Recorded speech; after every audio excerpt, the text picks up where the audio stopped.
شايفين يا بنات حال المطبخ معاكم، شايفين وصل لدرجة ايه؟ والله يا بنات بصوا كنت داخلة ورجلي ورا ورجلي قدام، المية كانت عاملة عمايلها معانا في اليوم ده.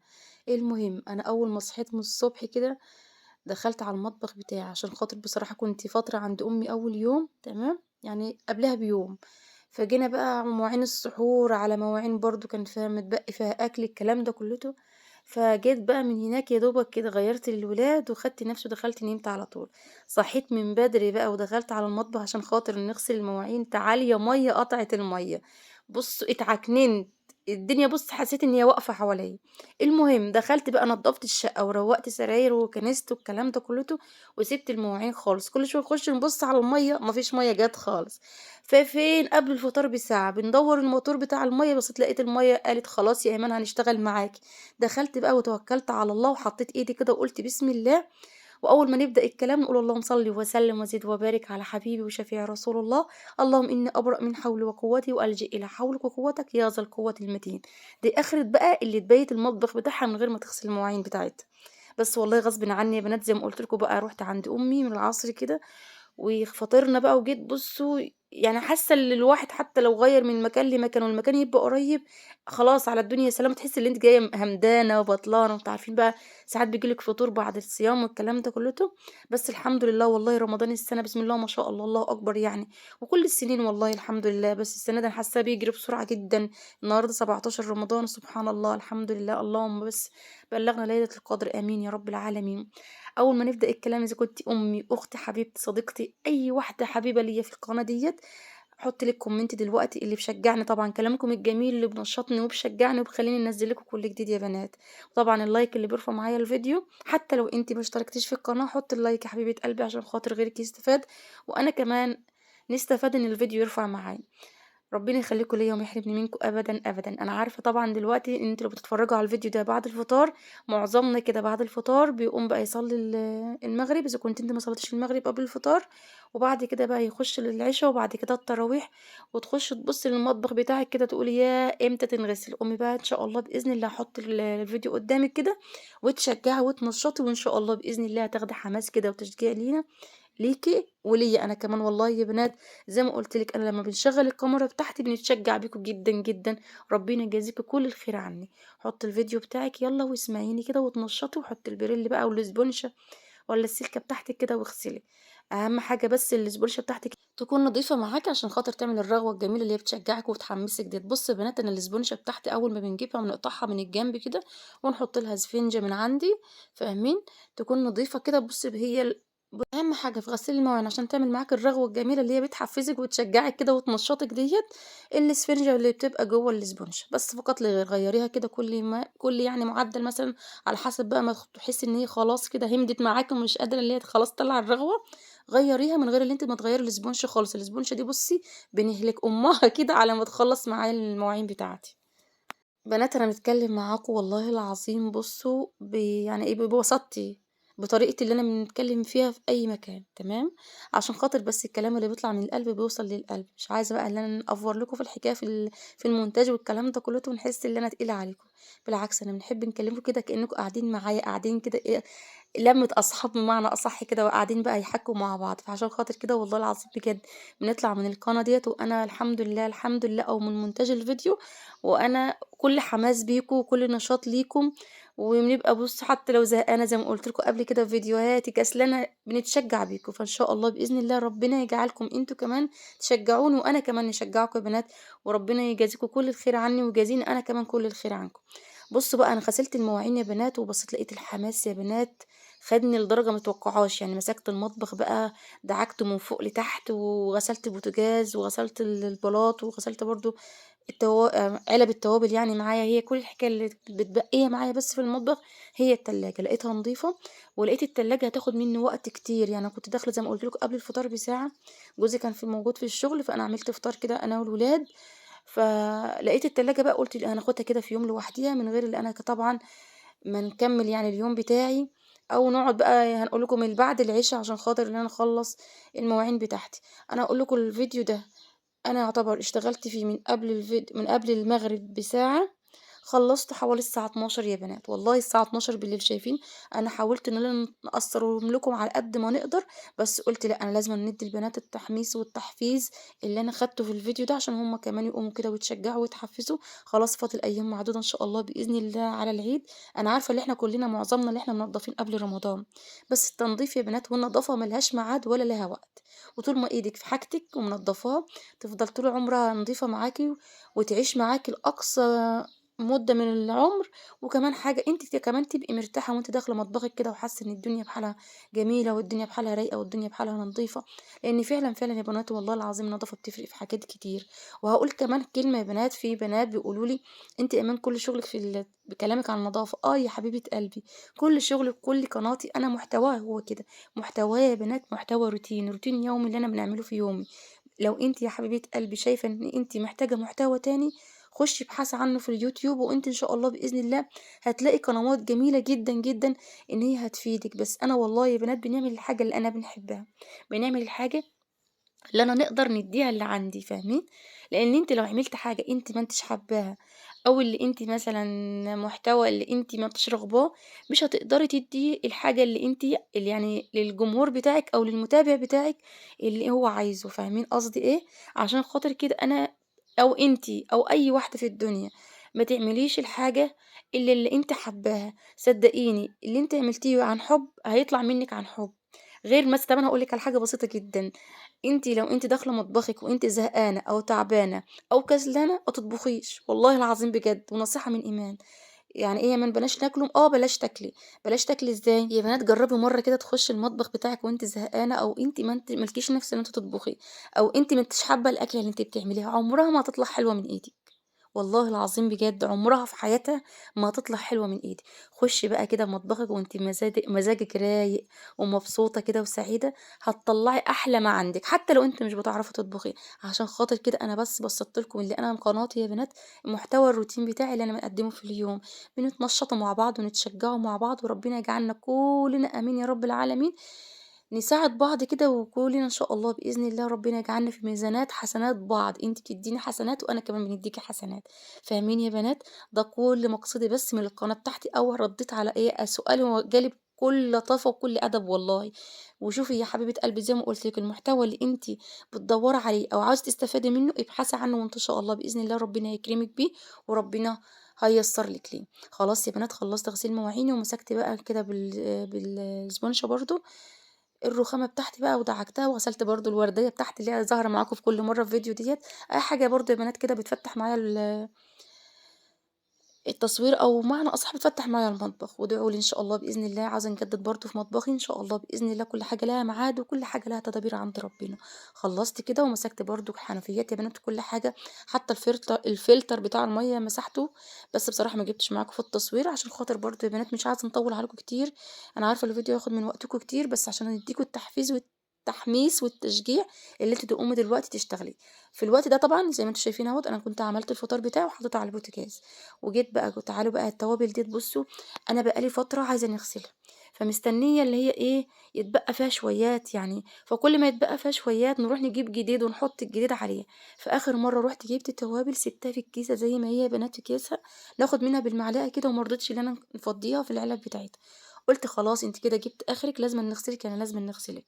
فجيت النهارده بقى بُصّوا النشاط جالي يا بنات، باقول لكم قبل الفطار ما كمّلش قد إيه. جِبت بقى كده أطباق وفضّيت كل التوابل الموجودة عندي في الأطباق كده، ومسكت بقى البولة ديّة حطيت فيها مَيّة سخنة ببريل برضه وسِبتهم يتنقعوا مثلًا ربع ساعة، نُص ساعة، على حسب بقى أنتِ ما تكوني أنتِ خلّصتِ برضه وراكِ حاجة. خلّصت كده الفطار بتاعي، بلّيت بلح، عملت سلطة، الكلام ده كُلّته. وجيت بقى دلوقتي عشان خاطر إن أنا نغسلهم كده وننضّفهم ونطلّعهم. وطبعًا أنا مش هنعملهم النهارده، يعني مش هنفضّيهم، سيبيهم لمّا هُم يطلّعوا كل الرطوبة اللي هي فيهم أو يصفّوا مَيّتهم، عشان خاطر لو حطيتِ التوابل وهُم مبلولين أو مرطبين يا بنات هيندّوا منِّك، وطبعًا هيلزقوا بقى في الحرف بتاع أو في الجدار بتاع العلب وكده. فطبعًا أنا بنسيبهم خالص لمّا ينشفوا برضه، بعد ما ينشفوا نمسك مناديل كده إن شاء الله بإذن الله إن شاء الله لو في عُمر برضه هن هنعمله مع بعض الروتين ده إن شاء الله لمّا نيجي نرجّع التوابل تاني ونشوف إحنا بنعمله مع بعض إزاي. صدقيني حاجات بسيطة أهيّة ما تبقيش أنا عارفة اللي هي بتاخد منِّك وقت وجهد، بس إن شاء الله بإذن الله أول ما حطيتِ إيدِك في المَيّة كده وتبُصّي لأ خلاص استعنتِ بالله واتشجعتِ واتنشطتِ، وكل حاجة بتبقى منوّرة جنبِك كده، بتحسّي إن أنتِ سعيدة واللي أنتِ خلاص كده عملتِ إيه، فعلًا يعني بذلتِ جهد ولقيتِ اللي هو مقابل ليه النضافة بتاعتِك. وزي ما شُفتوا أهو يا بنات كده بُصّوا غسلتهم بإيه مش بالإسبونج بقى، بإسفنجة صغيرة كده حتّة صغيرة خالص عشان خاطر ما تجرّحش معاكم العلب بتاعتكم، لإن أنا قبل كده يا بنات غسلتهم فكنت بنغسلهم بالإسبونشة اللي هي طبعًا فيها سلكة، فكانت بتجرّح معايا الغطيان طلّعت الإيه، اللون اللي هو السيلفر اللي هُم فيهم دُولة طلّعتهم شوية، كنت بنحُك بقى وبندعك جامد، فبصراحة لقيت خلاص الإسبونشة كده أو طلّعت السفنجة وبندعك فيها بس، عشان خاطر طبعًا مكان مسكة الإيد، مكان برضه الجدران، مكان البخار، الكلام ده كلّه يا بنات اللي بيبقى في المطبخ، فطبعًا بيبقى على الحاجة مبهدلها يعني، فعشان خاطر كده بقى إيه، قُلت إن أنا أشارك معاكم الفيديو ده، يالّا حبيبة قلبي قومي ودلوقتي حالًا وراكِ حاجة قومي اعمليها، حتى لو مطبخِك نضيف أي حاجة جنبِك، مش لازمًا إن أنتِ تقعدي تتفرجي على الفيديو وخلاص، لأ اشغلي نفسِك بحاجة وفي نفس الوقت شغّلي الفيديو معاكِ، فاهمة قصدي؟ وهتتبسطي تلاقي نفسِك اللي أنتِ سليتِ نفسِك، وفي نفس الوقت هتلاقي الوقت عدّى، وفي نفس الوقت هتلاقي نفسِك اللي أنتِ أنجزتِ في بيتِك وأنجزتِ في مطبخِك، غسيل عايز يتطبق، غسيل عاوز برضه يتغسل، مواعين، باقي الأكل بقى تفضّيه كده من الحلل وتنضفي المطبخ بتاعِك، تنضفي التلاجة بتاعتِك، الكلام ده كلّه يا بنات اللي يبقى مكركب الدنيا والله العظيم بجد ومكركب الدنيا في المطبخ، وطول ما أنتِ مطبخِك نضيف ونمتِ بقى المطبخ كده على روقان ونضافة، بتصبحي الصبح رايقة وفايقة وبُصّي كإنِّك أقول لِك إيه ملكة الدنيا دي كلّها، يا دوبك كده تقومي تنفّضي السراير، تمسحي الأرضيات، تكنسي، هتفكّري تعملي فطار إيه، لو أنتِ فكّرتِ تعملي فطار إيه من قبليها، تبدئي تجهّزي في فطارِك، تقرأي شوية في مصحفِك برضه، تشوفي طلبات ولادِك، الكلام ده كلّه زي ما قُلت لِك بقى فاضل 13 يوم بالضبط يا بنات إن شاء الله بإذن الله على نهاية الشهر الفضيل العظيم ده، اللهم بلغنا ليلة القدر يا بنات، ادعوا والله العظيم ربنا يبلغها لنا يا رب ويستجيب دعواتنا، لإن الشهر الكريم ده إحنا عارفين كلنا اللي فيه دعوات مستجابة،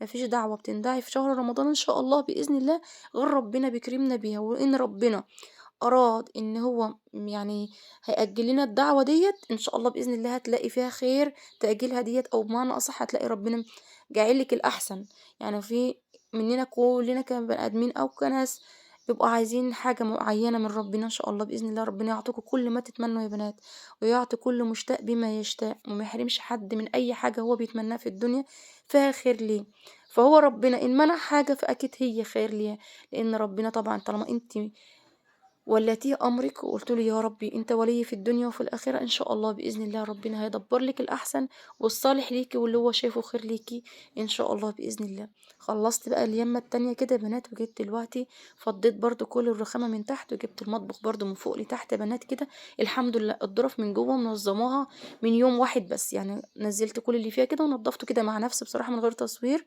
وما كنتش حاطة في نيّتي يعني والنيّة طبعًا ربنا اللي بيبقى مدبّر كل شيء اللي أنا هنمسك المطبخ كده نمسحه تاني، أنا قُلت قبل العيد بيوم مبخّاخ اللي هو اللي أنا بانضّف بيه، نمسح كده بالفوطة وخلاص، فلقيت زي ما قُلت لكم بقى شُغلانة بتشُد شُغلانة، فالحمد لله والله يعني ربنا اللي بيبقى مدبّر الخير، فالحمد لله اللي أنا عملت كده يا بنات، ترويقة المطبخ عدّت قبل العيد، هي كل الحكاية بقى إن شاء الله بإذن الله التلاجة بتاعتي كده قبل العيد بأسبوع، هننضّف كل اللي فيها، أنا بصراحة ما نضّفتهاش معايا ليه النهارده، أولًا هتاخد منّي وقت كتير، ثانيًا أنا لسه جايبين خضار والكلام ده كُلّته، ففيها خير من ربنا يعني كتير، فطبعًا هننزّل كل اللي فيها بقى، فهتبهدل المطبخ أو هتكركب المطبخ، والمطبخ طبعًا زي ما أنتم شايفين كده يعني الرخامة يعتبر مليانة مواعين وعلب التوابل والكلام ده كلّه وفطار على البوتاجاز، فأنا مش عايزة بقى نكركب الدنيا وناخد منّي وقت وجهد والكلام ده، فأنا قُلت إن أنا هانضّف المطبخ النهارده، وكده، كده التلاجة هتاخد لها يوم كده جنب الفطار مش هتاخد معايا وقت إن شاء الله بإذن الله.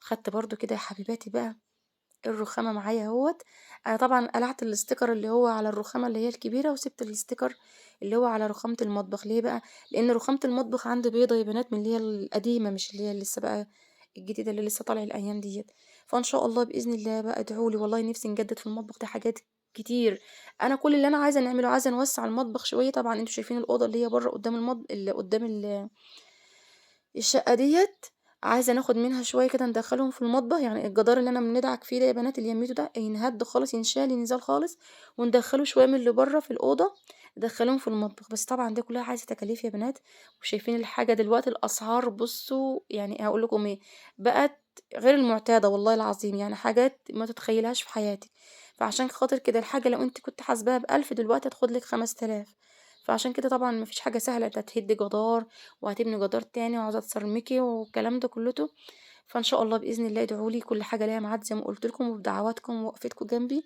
إن شاء الله بإذن الله، عندي يقين بالله إن ربنا هينوّل لي كل اللي في بالي طالما فيه خير ليّا والصالح ليّا، ربنا ما أرادش يبقى أكيد برضه فيه خير ليّا وصالح ليّا. خلّصت كده ونزّلت برضه يا بنات كده المعالق، عشان خاطر بقى نضّفتها برضه ومسحتها كده إن شاء الله بإذن الله، والصفّاية بقى اللي هي تحت كده غسلتها عشان خاطر طبعًا بتبقى مصفّية المَيّة، فيها ريم، فيها الكلام ده كلّته، نضّفتها. وتلميعة بقى بسيطة كده برضه يا بنات للخلاط بتاعنا يعني طول ما إيدِك في الحاجة بتاعتِك إن شاء الله بإذن الله ربنا زي ما قُلت لِك يتِن كده مدّيها العمر وتِن عايشة معاكِ عشان أنتم عارفين دلوقتي هاتكلم تاني على أسعار، يعني الخلاط بقى بكام وكل حاجة بقت بكام. الحمد لله يا بنات والله العظيم اللي إحنا في فضل وفي نعمة، المهم ربنا يدينا الصحة يعطينا الستر ويخلّي لنا ولادنا ويخلّي لنا بيوتنا وكل حاجة سهلة وإن شاء الله بإذن الله حاجة بحاجة كده هتنقضي وهتنعمل وهتنجاب، بس هي طبعًا دلوقتي زنقة عيد يا بنات ودخلة عيد لبس بقى للولاد ولبس ليكِ أنتِ كمان، وعمايل كحك وبسكوت والكلام الحلو بقى اللي إحنا بنعمله ده، يعني دخلة العيد برضه بتبقى عايزة مصاريف، فإن شاء الله بإذن الله كده ربنا يقوينا كلنا على بيوتنا وعلى حالنا وعلى ولادنا، ويجعل لنا كل الخير دايمًا في بيوتنا يا بنات وفي حياتنا. خلّصت الحمد لله وجيت دلوقتي بقى خلاص هنخش بقى دلوقتي إن شاء الله بإذن الله على البوتاجاز بتاعي، أنا بس بنحاول كده اللي أنا نفضّي الرخامة بتاعتي عشان خاطر برضه البوتاجاز عايز ينغسل معايا إن شاء الله بإذن الله، طبعًا أنا ما عنديش أي منظف خالص للبوتاجاز يا بنات ولا حاجة لإزالة الدهون، جات لي فكرة كده وأنا في المطبخ والله يا بنات يعني ما حدش يعملها قدّامي بصراحة، أنا خدتها مع نفسي كده، وقُلت إن شاء الله بإذن الله هنعملها، لو هي طلعت كويسة برضه هنقول لكم، مش كويسة بس بصراحة اللهم لك الحمد والشكر طلعت ممتازة. إيه هي الفكرة يا إيمان؟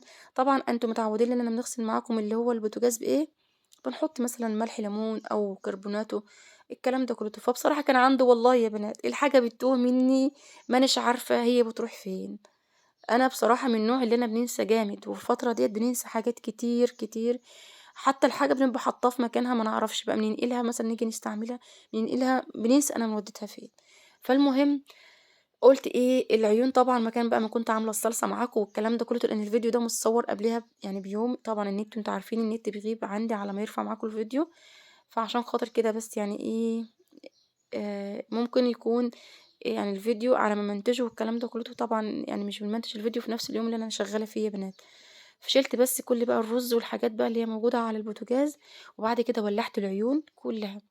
لغاية ما سخّنت العيون بحالها يا بنات وسخّنت البوتاجاز تمام، وجِبت سلكة من السلك الألمونيا ديّة، وطبعًا حطيت عليها الإسبونش من فوق عشان خاطر بس الحرارة بتاعة السلكة ما توصلش إيدي، ولمّا العيون كلّها سخنت طفيت عين كده ومسكت بقى بالسلكة قعدت ندعك بالبريل فاهمين، وليمونة كده عصرتها برضه، عشان خاطر برضه أنتم عارفين الليمون أصلًا يعني برضه بيقوّم معاك البُقع شوية.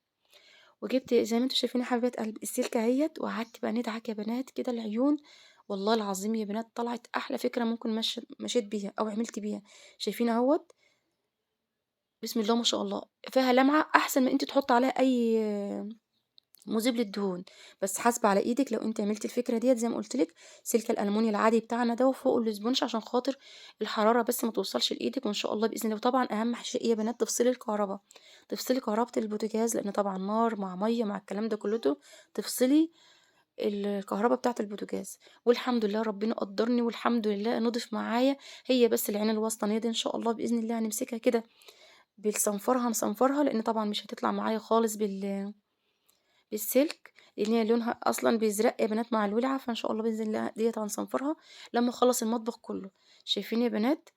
أنا طبعًا دلوقتي أنا كنت ناسية الكهربا خالص، خالص، فيني افتكرت جيت شِلت الإسبونشة بتاعة الإسبونش إيه، الفيشة بتاعة الكهربا، بس أنا باقول لِك ربنا ستر الحمد لله، أنا متعودة أول ما نيجي نغسل البوتاجاز لازمًا نفصل فيشة الكهربا، فأنا نسيت خالص يا بنات، وأنا باقول لكم أهوّة بنذكّركم اوعي تنسي الحركة ديّة، لإن طبعًا المَيّة يا بنات مع الكهربا ربنا يستر بتعمل مَس كهربا كده على وش البوتاجاز، فالكلام ده كلّه إحنا في غنى عنّه، ربنا يحميكم ويحمينا ويسترنا معانا آمين يا رب العالمين.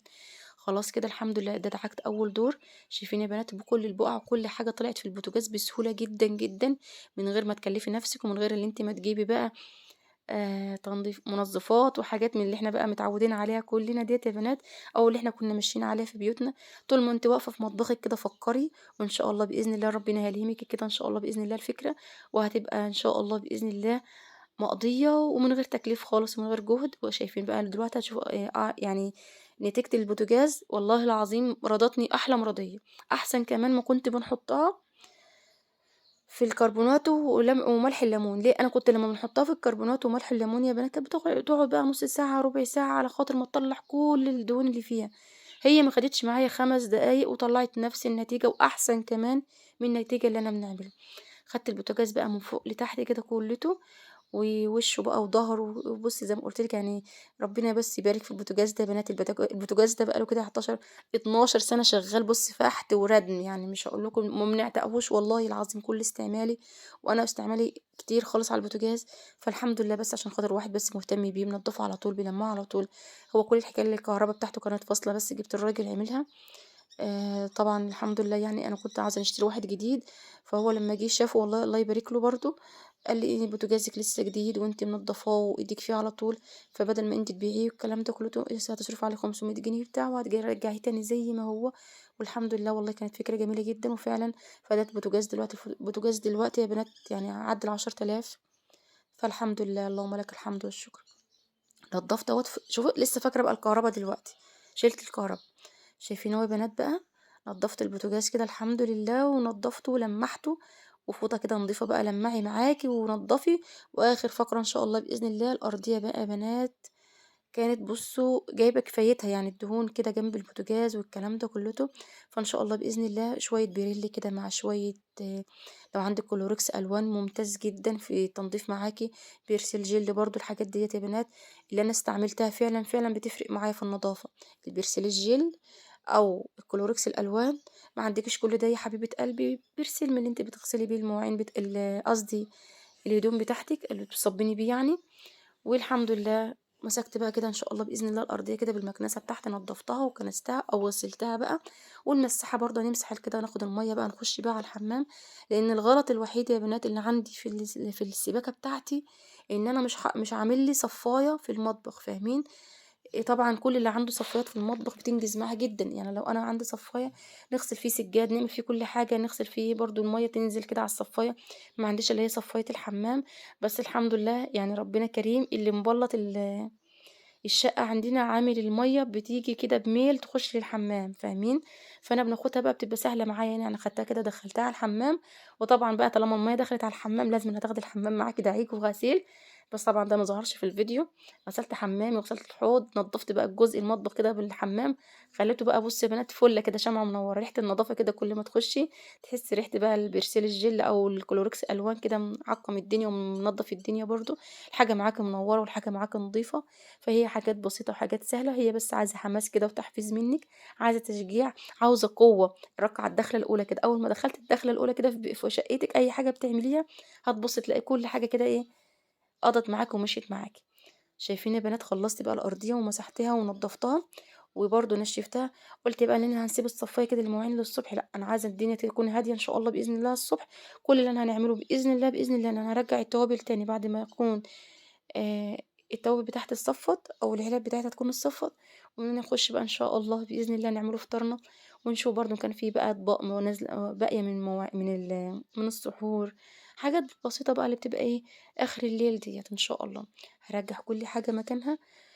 اوعي تنسيني بقى بدعوة كده في ظهر الغيب منِّك في الأيام الجميلة، الأيام المفترجة دي ربنا يجعلها أيام خير وسعد وهنا عليكِ.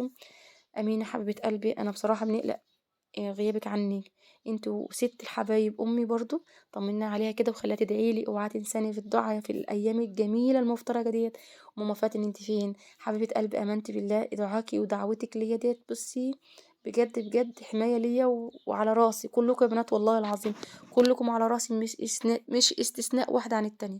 كلّكم ربنا أعلم أنتم في معزتكم في قلبي قد إيه، وإن ربنا عوّضني بيكم في الحياة ديّة. وجعل بُصّي أنا كان نفسي يبقى ليّا أخت و2 و3. ربنا عوّضني بُصّوا مش هاقول لكم يعني. وربنا يزيدكم كمان ما يقلكم. وتسلموا له ويسلم لي وقفتكم جنبي ويسلم لي وجودكم معايا. والقناة دي بجد، بجد عرّفتني بناس قد إيه محترمة وناس قد إيه بتحب الخير لغيرها من غير هي ما تعرفها، ومن غير أي مقابل مستنياه من غيرِك، بجد، بجد ما تلاقيش أكتر الناس اللي باصة لِك وبتحقد عليكِ غير تكون ناس ممكن تكون أول حاجة ربنا يهدي نفوسهم تكون قريبة منِّك. خلاص الحمد لله خلّصت مطبخي، والسلام عليكم ورحمة الله وبركاته.